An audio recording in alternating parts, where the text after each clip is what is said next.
So yeah, so basically what my hairdresser did, she braided, you know, like she braided the hair normal, like as you would. And then what she did, as she was braiding, she braided up to here, and then she left like a straight, like a hair. So after leaving the straight hair, so I'm pretty sure you must use like extra hair so you can leave out this hair. So after she finished braiding,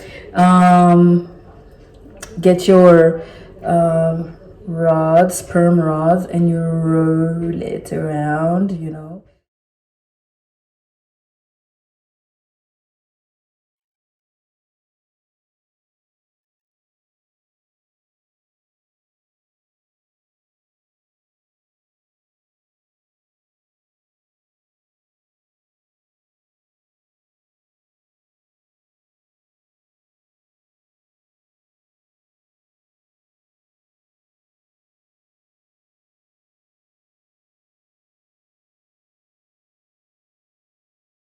Okay, so this is what I do, you know, as you could see. So far, yeah, this is the second or third day, if I'm not mistaken, that I have these braids on, and so far there isn't much tangling. And I did use there's I used darling hair extensions to do these braids. And yeah, so if you guys, I hope you guys enjoyed this video and you found it helpful. And if you did enjoy this video, be sure to like, comment, and subscribe to my channel. And also, if any of you do try this hairstyle, be sure to leave it down in the comment section to share with me your experiences, and if you liked it, if it worked for you. And yeah, so this is it. So thank you very much, guys, and I'll see you on my next one. Bye.